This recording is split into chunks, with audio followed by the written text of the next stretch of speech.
I'll ask Mr. Phil Borrell to talk about the fisheries sector and or aquaculture. Same question. What are the challenges? What works in promoting climate change adaptation and mitigation in the fisheries and aquaculture sectors? And what can private sector do to contribute to that? Thank you, Geoffrey. I was very interested by what Steve had to say, because there's a certain number of very similar approaches for capture fisheries and aquaculture. Both capture fisheries and aquaculture are more at the receiving end of issues related to us. Yeah, I think this one is gone. Otherwise, I'll try to... Can we hear? Let me stand up. Can we hear? Do you hear when I speak now? Okay, good. Okay. As I said, aquaculture and fisheries are more at the receiving end of the impacts, the negative impacts of climate change. We could say that the water environment, aquatic environment, is the environment for both capture fisheries and fish farming, aquaculture. The main challenges we face here in Uganda are basically the possible deterioration of the environment in which fish lives. That is particularly true. I think, okay, thanks. So there we have a big challenge. And another one in the capture fisheries is to ensure a sustainable management of the fisheries resources of our country. Just for your information, fish is the most important animal protein consumed in Uganda, and it is also one of the very important products for export. I think it's been second to coffee now for almost 20 years.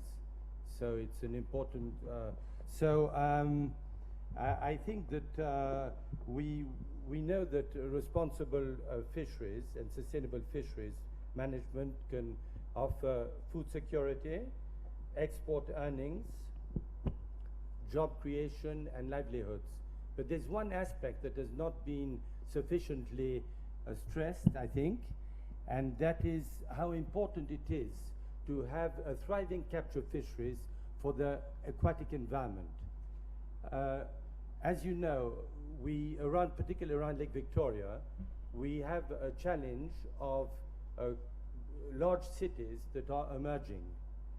I was just last week reading an article on the fastest growing cities in the world, and all 10 cities were in Africa, and 2 of those most fast increasing cities were around Lake Victoria. That is Kampala, that will be going in 15 years from a current situation of about 3.5 million to double, slightly more than double, so slightly over 7 million.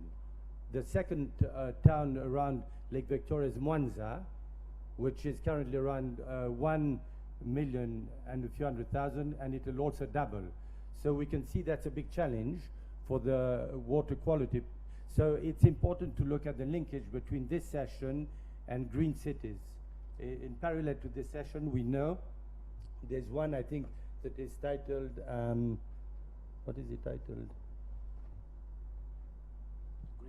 Green and Connected Cities. Yeah. So I think there's an important linkage there. Now, just the importance of capture fisheries. Capture fisheries is virtually the only way that we, at the top of the food chain, because we are the final predator of fish, we have to extract primary production.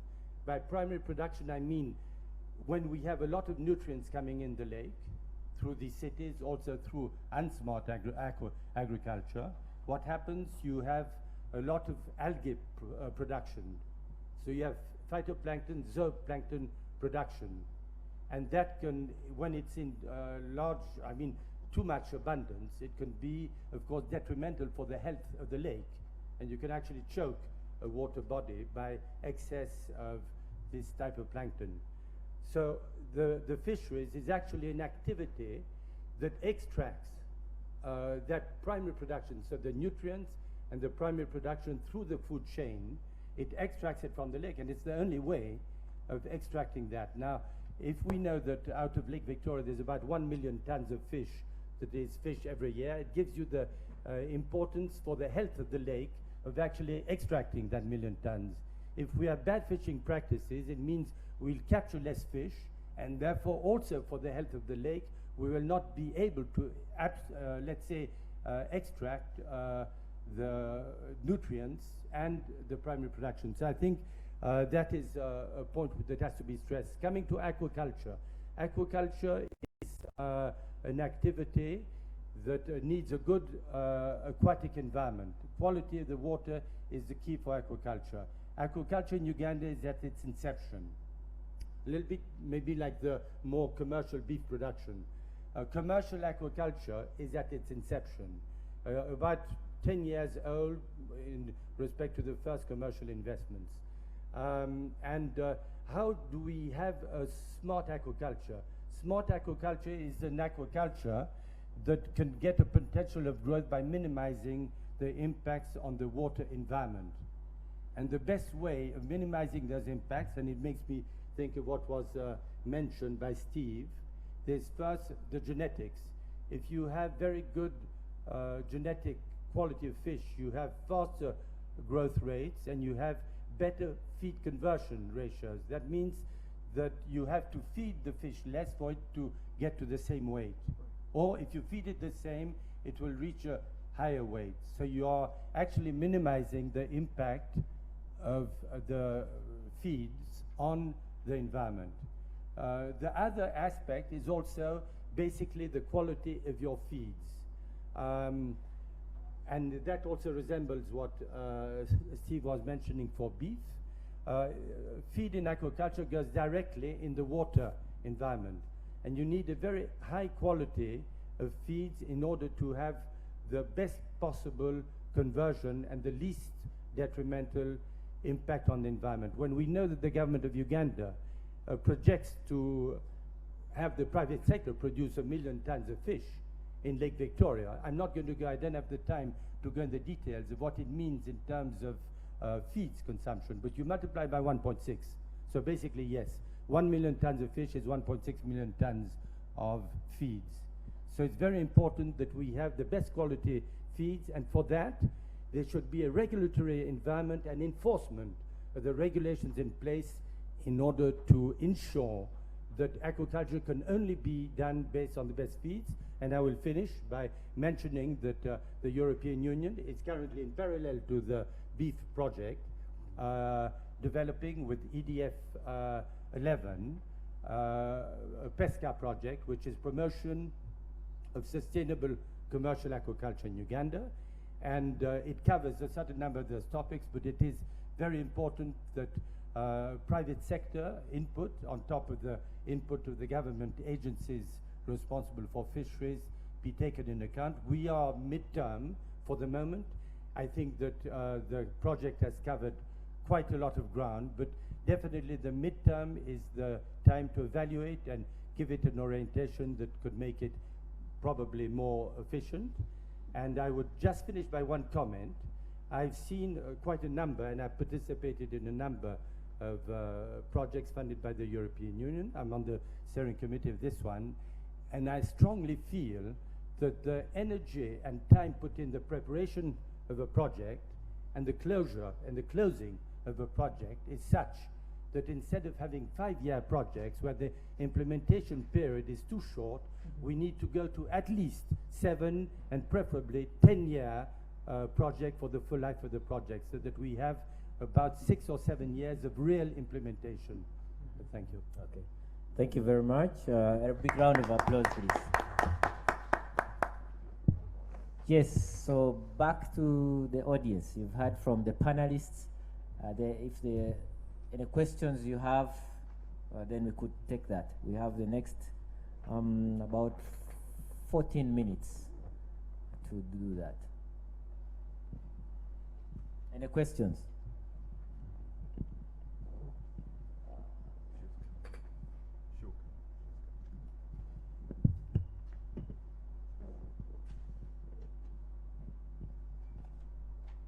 Let's keep the questions short and to the point. Save on time. Thanks.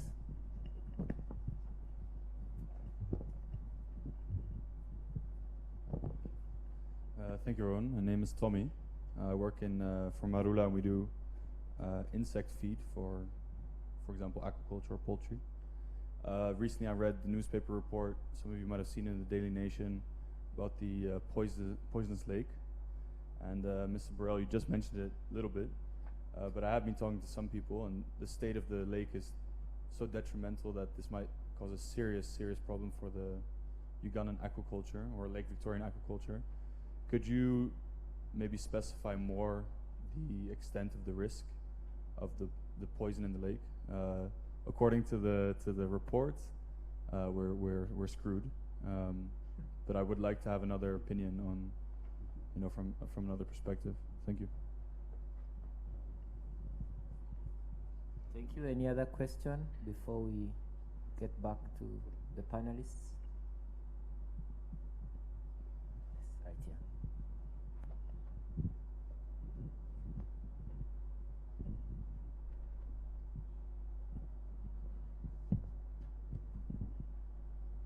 Thank you very much, Chair of the panel and the panelists, for the educative session you are taking us through. My question goes to Dr. Derek Mobiru of NARO, and it relates to the rate of adoption of the technologies that you develop, especially when it comes to varieties. I've had complaints that certain varieties of certain crops lose important qualities like taste, and I would like to know what you are doing about it. Thank you. One more before we get this round done. Yeah, thank you. My name is Martin Osuna. I work for a foundation in the town here called Milton Obote Foundation. It's actually a charitable kind of organization. One of the things we do is trying to support government programs in fighting ignorance, poverty, and disease. Now, I think this may go to also the person from NARO. There is a project at a place called Kampiringisha, I think, in Impigi district. Something, I think, a model based on what is called Songhai project. And it's, I think, being piloted here as one way to fight this unemployment among the youth. Does NARO have anything to do with this? And if so, what do you think about it? Is it the kind which is good to replicate around the country? Okay, thank you very much. I'll have the panelists answer the question. Mr. Borrell, Philip, you have one question, and then Mr. Mobiru has two. Yes. Yes, we followed definitely that reporting. I think that we should realize the Lake Victoria is a lake that has a surface area of 68,000 square kilometers.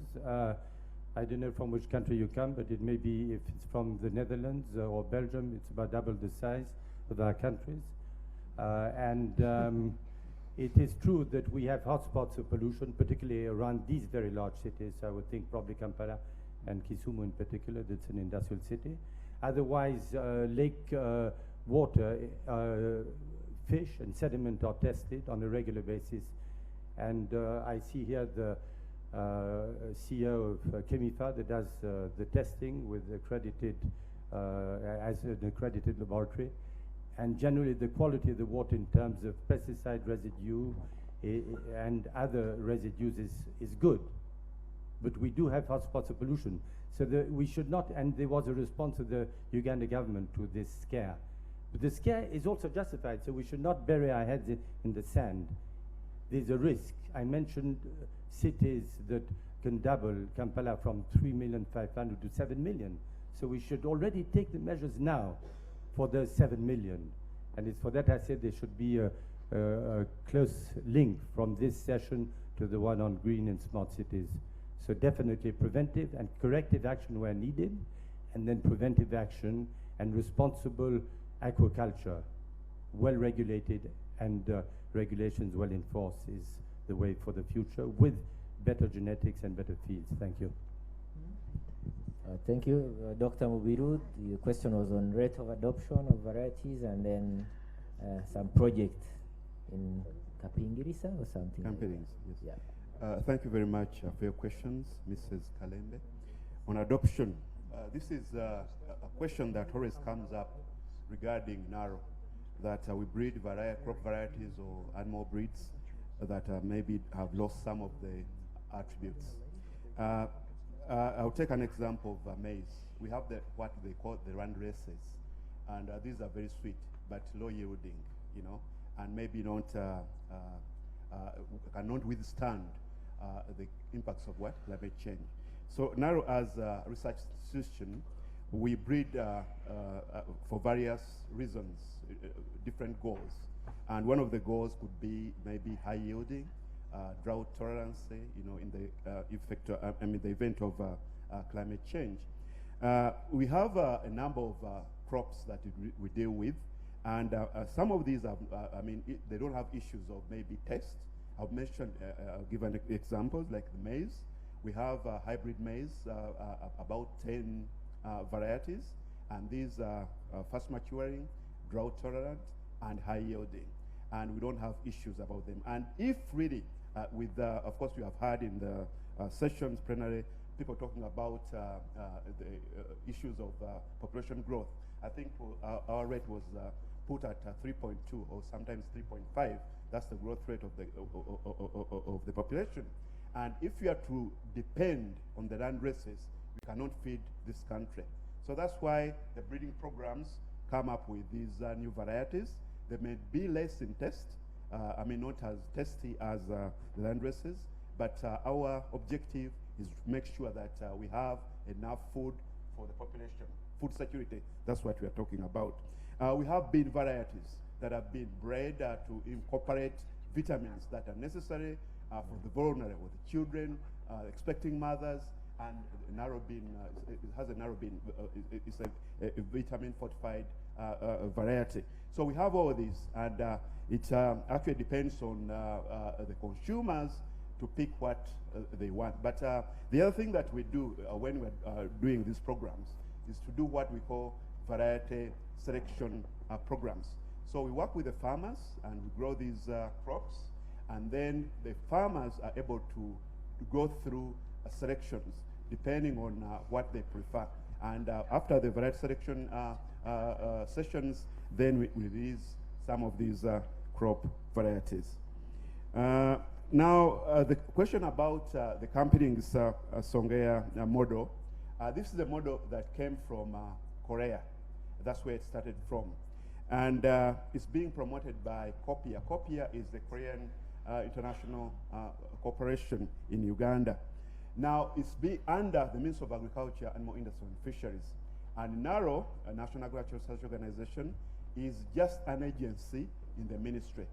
So NARO doesn't really have much to do with the project in Campingisa, though we do research with Koreans, especially on vegetables in Kawanda, and some of these research outputs I think are being promoted at the center in Campingisa. And your question was, what is our view about these projects like the one in Campingisa? They are very good because they are there to skill young farmers. And I think it's very important in this era of climate smart that our young farmers are skilled and able to contribute to the development of the economy. Thank you very much. Okay, thank you very much. I think we've come to the end of the session. Is there any one burning question?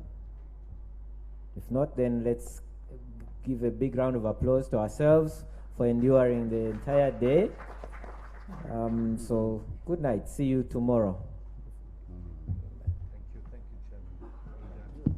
Thank you. Very expeditious. Thank you. Welcome for the gala event. The gala dinner. Oh, yes. Staying for the dinner? Yes, the gala dinner Yeah, is there's on. too much traffic. Why Gala should dinner I is on. But Why should by I- invite only. Eh? Yeah. Thanks. Thank you very much. Thank you, my panelists.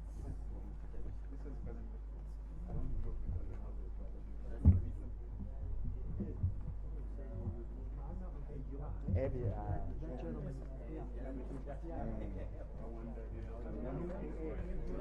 A little bit different. Yes. Good. Thank you. Thank you. Good, good, good, good. Yes. oh, thanks. Okay. Thank you.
Yeah, I'm the big brother to big brother. How was he? He's okay. Okay.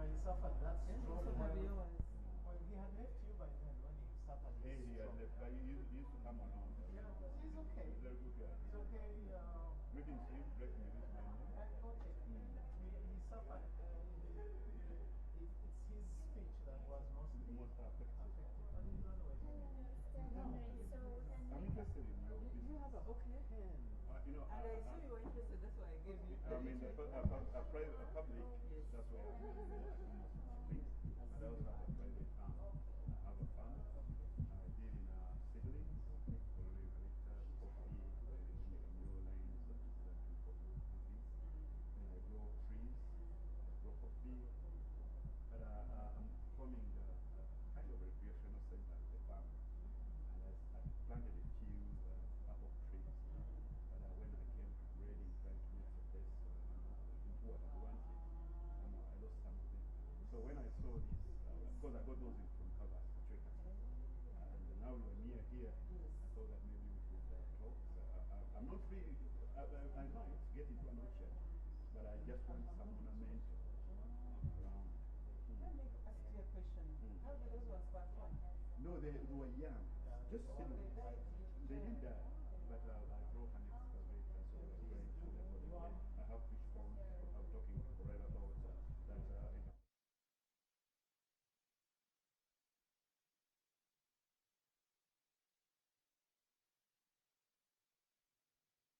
So leveling and grading. I lost some. And now I want. But some.